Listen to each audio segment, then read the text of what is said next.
Class.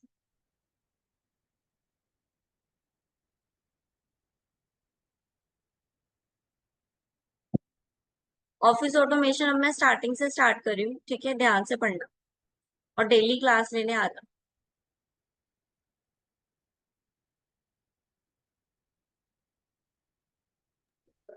Ma'am ये daily 9 AM ही लगेगी class? हाँ जी। अ, ये क्लास क्या 9 AM ही लगेगी डेली? ये डेली 9 बजे लगेगी, 9 से 10। ठीक है। Okay ma'am. हाँ जी। Now chapter 1 that is office automation. First chapter है computer fundamentals and data representation.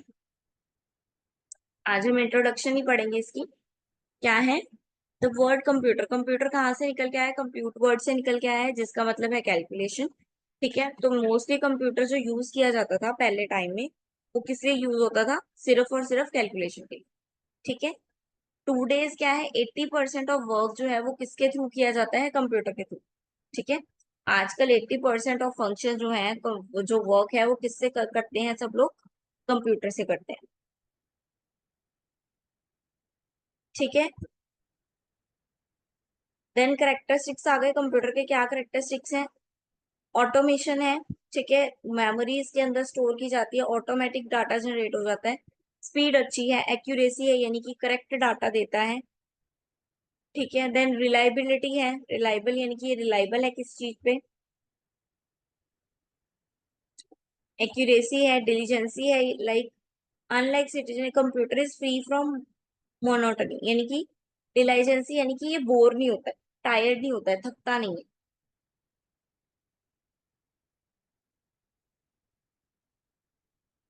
Versatility क्या है? Movement is in preparation result of an examination, next movement is a busy preparing electric bill. वर्सेट बहुत सारे काम कर देता है एक ही टाइम में, थोड़े ही सेकंड्स में ये बहुत सारे काम कर देता है, वर्सेटिलिटी है। ठीक है। पावर ऑफ रिमेम्बरिंग, इसकी रिमेम्बरिंग पावर है ह्यूमन बीइंग से ज्यादा, ज्यादा चीजें रिमेम्बर करता है। लाइक अब हम सर्च करें, अभी हम कुछ यहाँ पे सर्च करें तो वो फटाफट निकाल दे। ठीक है, और वही अगर ह्यूमन होता तो उसको थोड़ा दिक्कत आती है इतनी सारी चीजों को रिकॉल करके रखने में, स्टोर करके रखने में। नाउ जनरेशन ऑफ कंप्यूटर आ गई। Mainly there are 5 generation of computer. ठीक है। फर्स्ट जनरेशन, सेकेंड, उनका नाम भी ऐसे ही है, first generation, second generation, third generation, fourth generation and 5 generation. तो फर्स्ट जनरेशन कब थी? 1942 से लेके 55 तक। इसका जो मेन डिफरेंस है वो यही है कि इसमें क्या यूज होते थे? वैक्यूम ट्यूब यूज होते थे। ये है वैक्यूम ट्यूब। जो कंप्यूटर थे वो वैक्यूम ट्यूब यूज करते थे।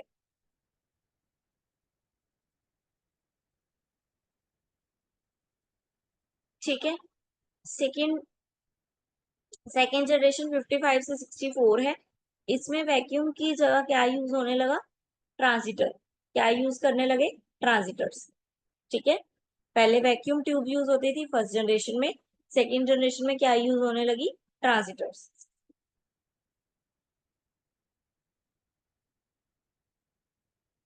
ये है वैक्यूम ट्यूब्स, ये हैं ट्रांजिटर्स, ये हैं। और थर्ड जनरेशन में यूज होने लगी आई ए चिप। ठीक है। थर्ड जनरेशन में यूज होने लगी इंटीग्रेटेड सर्किट चिप। ठीक है, integrated circuit that is chip. ठीक है, चिप यूज होने लगी। और ये किसने दिया था? रॉबर्ट ने दिया था। ठीक है, रॉबर्ट ने दिया था ये वाला इन्वेंशन। ठीक है, ऊपर वाला जॉन ने दिया था और विलियम ने।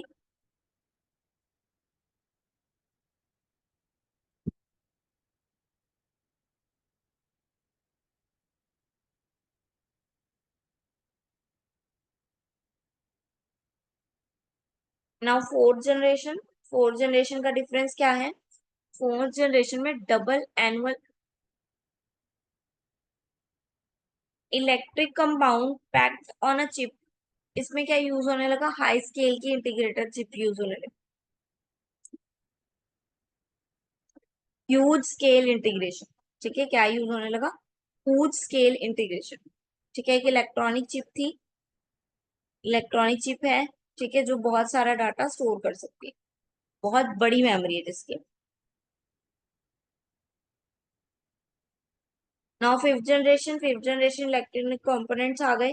ठीक है, ड्रामेटिकल इंक्रीज इन पावर हो गई, माइक्रो प्रोसेसर चिप्स आ गई, इनकी बहुत छोटी छोटी चिप्स, लाइक हमारा सिम सिम जो है हमारा, ऐसी ऐसी चिप्स आ गई जो कंप्यूटर में यूज होने लगी, और कंप्यूटर का साइज जो है वो कम होता गया। पहले बहुत बड़े बड़े, आपने देखा होगा पहले एक पूरे रूम जितने टीवी, रूम के अकॉर्डिंग बड़े बड़े कंप्यूटर रखे होते थे, उनके पास बड़े बड़े ड्रम रखे होते थे, सिलेंडर्स रखे होते थे। ठीक है, वो क्या थे, वो उस टाइम के कंप्यूटर थे। नाउ कंप्यूटर का साइज बहुत छोटा हो गया, क्यों? क्योंकि उसमें अब माइक्रोचिप्स लगने लग गई।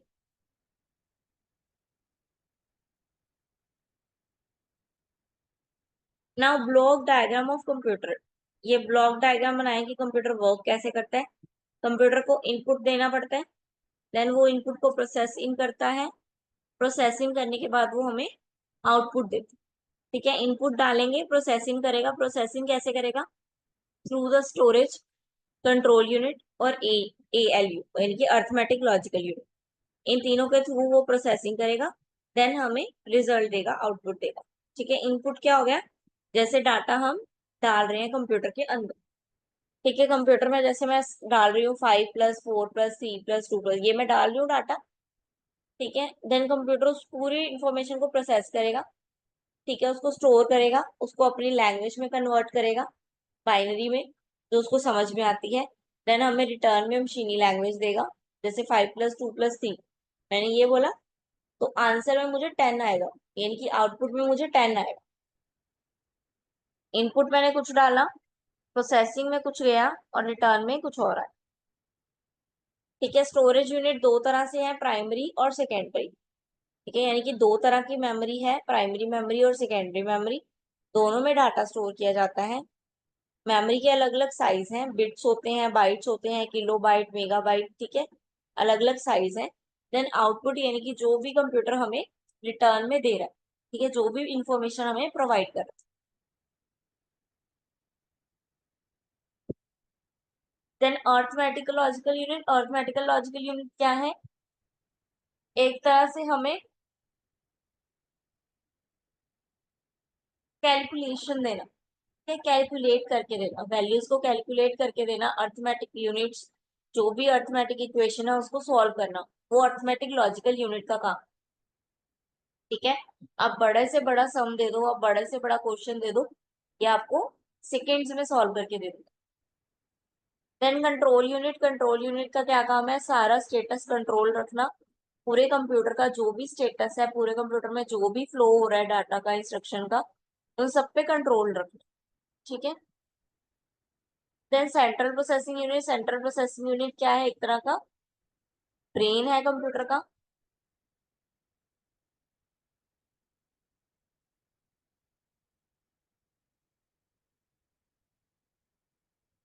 देन डाटा रिप्रेजेंटेशन, हाँ जी, डाटा रिप्रेजेंटेशन क्या होता है? रीड करो, कोई एक्सप्लेन कर सकता है? पढ़ के जरा एक्सप्लेन करो, क्या होता है डाटा रिप्रेजेंटेशन?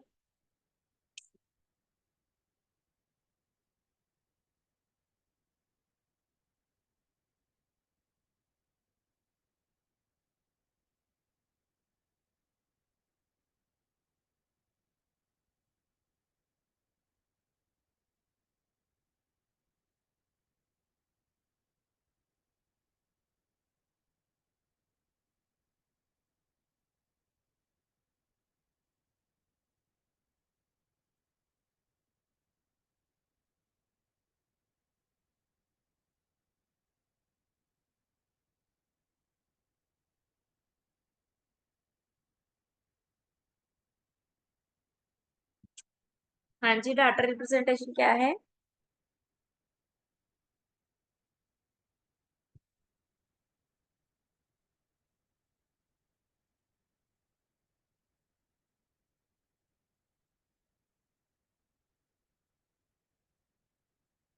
डाटा रिप्रेजेंटेशन क्या है? मैम, जो कंप्यूटर की, मेरे को जो लग रहा है कि जो कंप्यूटर की मेमोरी होती है उसमें जो इंफॉर्मेशन होती है वो बिट्स में डिवाइड होती है, और जो नेसेसरी इंफॉर्मेशन होती है और जो ग्रुप्स है वो केयरफुली बनाते हैं, वो और एक बेसिक ग्रुप में 8 बिट्स होते हैं। क्या क्या नहीं समझ आया हाँ मेरे को जी, तो। डाटा रिप्रेजेंटेशन क्या है कि जो भी कंप्यूटर है, कंप्यूटर हमारी लैंग्वेज नहीं समझता है, कंप्यूटर सिर्फ बाइनरी लैंग्वेज समझता है, दैट इज 0 और 1। ठीक है, 0 और 1 ही समझता है। उसको वो लैंग्वेज इंटरप्रेट करने के लिए, यानी कि हमारा डाटा शेयर करने के लिए हमें कुछ बाइट्स की जरूरत होती है। ठीक है, एक ग्रुप बनाना पड़ता है बाइट्स का, यानी कि 8 बाइट्स का एक ग्रुप बनाना पड़ता है, जितनी भी आपकी मेमोरी हो। अगर कम है तो 8 बाइट्स, बट ज्यादा है तो बिट्स। ठीक है, और ज्यादा है तो किलो बाइट्स, वो डिपेंड करता है। ठीक है, तो उसका एक ग्रुप बनाना पड़ता है जिससे आपकी जो भी बात है वो कंप्यूटर से शेयर की जा सके। ठीक है, it is for sharing.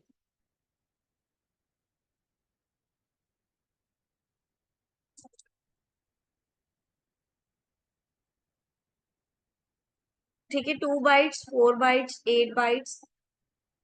In order to debate how data is processing by a computer, we should always first understand the shape during which data is stored in its memory। ठीक है, यही देखा जाएगा सबसे पहले कि वो डाटा स्टोर किस फॉर्म में हो रहा है, क्या बाइट्स, बिट्स, कितनी बिट्स लग रही है, कितना बाइट्स लग रहा है।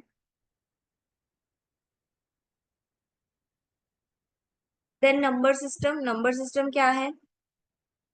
जो भी वैल्यू रिप्रेजेंट करता है, ठीक है, एक सेट ऑफ वैल्यूज जो रिप्रेजेंट करता है डिफरेंट क्वांटिटीज को, उसको हम क्या बोलते हैं? Number system. एक डाटा जो रिप्रेजेंट करता है डिफरेंट डिफरेंट क्वांटिटी को। ठीक है, 8 बाइट, यानी कि 8 बाइट बिट हो गया, 8 बाइट एक बिट हो गया। तो ये क्या है? डाटा रिप्रेजेंट कर रहा है 8 बाइट को, एक एक बिट बता रहा है। ठीक है, तो ये नंबर सिस्टम है। टाइप आ गए नंबर सिस्टम के। Binary language, decimal number, hexadecimal and octadecimal. ठीक है, बाइनरी में 2 का यूज होता है, यानी कि 0 और 1। डेसिमल में 10 का यूज होता है, यानी कि 0 से लेके 9 तक। ऑक्टल में 8 का यूज होता है, यानी कि 0 से लेके 7 तक। और हेक्सा में 16 का यूज होता है। 9 नंबर होते हैं और बाकी अल्फाबेट्स 10 नंबर होते हैं और 6 अल्फाबेट्स होते हैं, ABC लेके एफ तक। ठीक है, बाइनरी का जब भी क्वेश्चन सॉल्व करना है तो उसको कैसे रिप्रेजेंट करके सॉल्व करना है? 2 लेके उसको सॉल्व करना है। ठीक है, और इसमें 0 से ही होता है, 0 और 1 है तो 0 से ही शुरू करना है। किसी को भी मल्टीप्लाई करना है तो 0 से शुरू करना है। लाइक आपको बाइनरी नंबर दिए हुए हैं 1235, वो बोल रहे हैं इसको बाइनरी में चेंज करो। दैट इज नॉट बाइनरी, है ना? बाइनरी में तो 0 और 1 नहीं आता है बस। ये तो बाइनरी नहीं है, तो वो बोल रहे हैं इसको बाइनरी में चेंज करो। तो कैसे करेंगे? जो सबसे पहला नंबर है उसको मल्टीप्लाई बाय 2 की पावर। 2 की पावर कितनी बना देंगे? कितने अक्षर हैं टोटल? 4 अक्षर हैं, तो 4 अक्षर में 0 1 2 3, 3 तक आया तो 2 की पावर 3 बना देंगे। देन टू, टू की फिर 2 के इंटू 2 की पावर 2, देन 3, 3 इंटू 2 की पावर 1, देन 5, 5 की कोई भी 5 इंटू 2 की पावर 0। ऐसे करके आप मल्टीप्लाई कर दोगे, आपका आंसर आ जाएगा विद इन बाइनरी, मतलब 0 और 1 में आ गया। 10 की पावर 3 आ गई 1, 10 की पावर 2 आ गई 2, 10 की पावर 1 आ गई 3, और 10 की पावर 0 आ गई 5।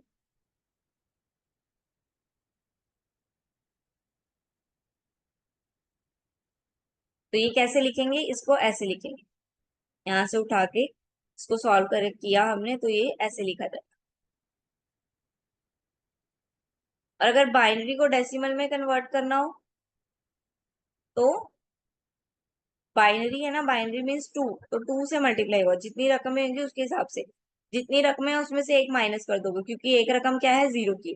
तो 1 2 3 4 5, 5 रकमें हैं, तो पहला मल्टीप्लाई किससे होगा? 4 से होगा, क्योंकि हमने क्या करना है? एक रकम कम कर देंगे। क्यों? क्योंकि इसमें एक 0 आएगा, ये देखो 2 की पावर 0 आई हुई है ना, तो एक 0 आएगा, इसलिए इसको 4 से कर, फर्स्ट अक्षर को 4 से, सेकंड को 3 से, फिर 2 से, फिर 1 से, फिर 0 से।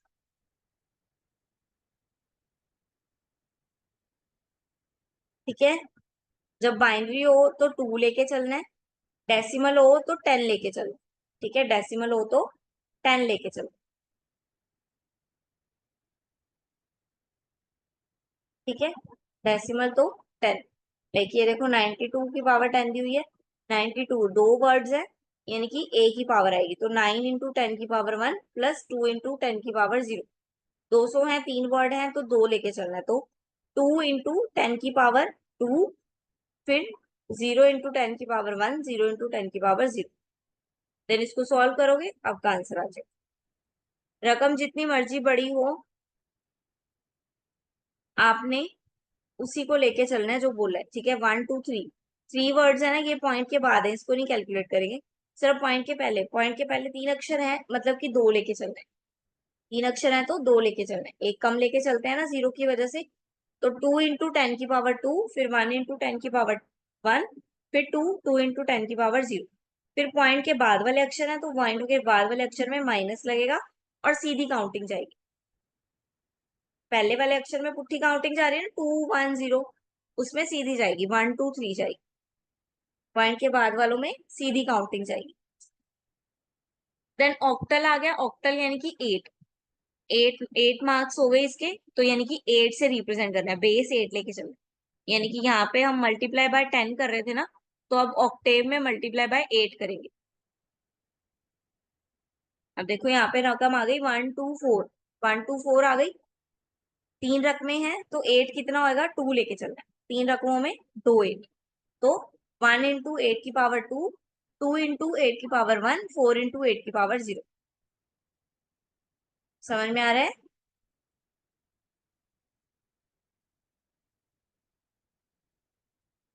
ठीक है, जितनी ये रकम दी होगी उसमें से एक माइनस करके 8 की पावर लेनी।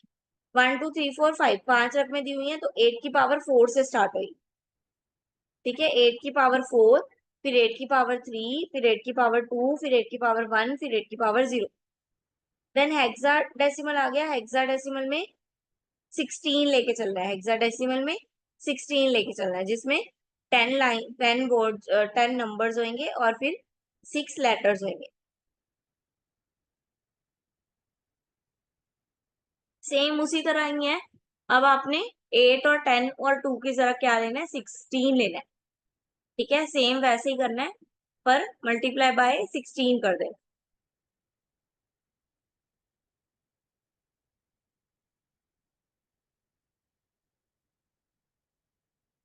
हाँ जी, क्लियर है, चैप्टर क्लियर है। Yes ma'am. ठीक है, तो फर्स्ट चैप्टर यहाँ पे कंप्लीट हुआ हमारा। ये क्वेश्चंस आ गए कि थर्ड जनरेशन कब स्टार्ट हुई थी।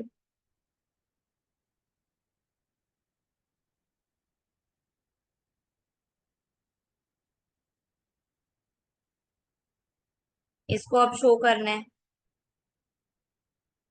हेक्साडेसिमल में, यानी कि 16 लेके।